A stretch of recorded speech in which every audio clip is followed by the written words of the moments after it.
साहब अब चौतर्फी घेरामा पर्नुहुन्छ होला, सचेत हुनु होला। यो सतीले सरापेको देश हो, राम्रो काम गर्छु भन्न गाह्रो छ।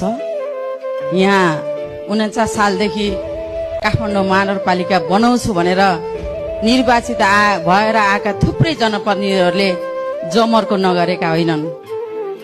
कसै न कसैले अंकुश लाएको हुनाले भएका महानगरपालिका बनाउने चाहनालाई दबाएर कार्यकाल पूरा भएर विस्थापित भएका थुप्रै व्यक्तित्वहरू हुनुहुन्छ। हामीले इतिहासको पाना पल्टायौं भने कतै तपाईलाई पनि त्यही पानामा थन्काइदिने हुन् कि भन्ने मलाई त्रास लाग्छ। आज 9 महिना हुँदैछ तपाईँ हामीले जितेको। यो 9 महिनामा फुटपाथको काया पलट गर्नुभएको छ। सिङ्गो महानगरपालिकाको स्वरूप परिवर्तन गरिदिनु भएको छ। आम असल आँखा र असल मन भएका मान्छेले तपाईका तारिफ गरेका छन्। होला व्यक्तिगत रूपमा काम गर्ने सवालमा व्यक्ति विशेषलाई कहीँ न कहीँ आघात पर्यो होला।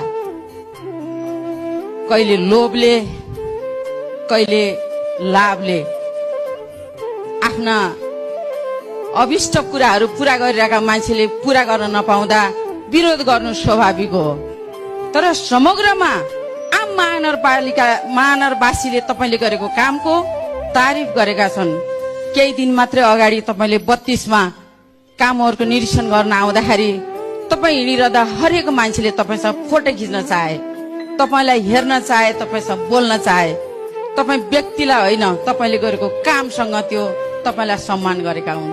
मैले यसरी लिएँ। त्यसैले मेयर साहब नडराउनुस्, हामी छौं तपाईको साथमा। हिजो तपाईलाई जिताउनलाई यति लामा लामा हात हल्लाएर हिँड्नेहरू आज तपाईका विरुद्ध युट्युबरको क्यामेरामा कैद हुन थालेका छन्। त्यसलाई ख्याल राख्नु होला मेयर साहब। तपाईले स्वतन्त्र रूपमा जितेर गरेका राम्रा कामको जर्दी लिएर जित्ने अभिष्ट पूरा नभएकाहरू तपाईमाथि खनिन सक्छन्। त्यसलाई पनि तपाईले ख्याल गर्नु होला।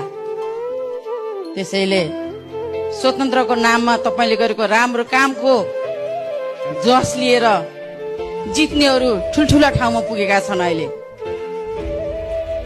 हेरौँला तपाईले गरेका काममा कतिको साथ दिन्छन्। जनता जज भइसके मेयर साहब, जज गर्छन्। अब 5 वर्ष जितेर सबै कुरा गरौँ भन्ने ठान्नु पर्दैन। 5 वर्ष पछाडि पनि फेरि जनताले भोट हाल्ने दिन आउँछन्। त्यसैले अहिले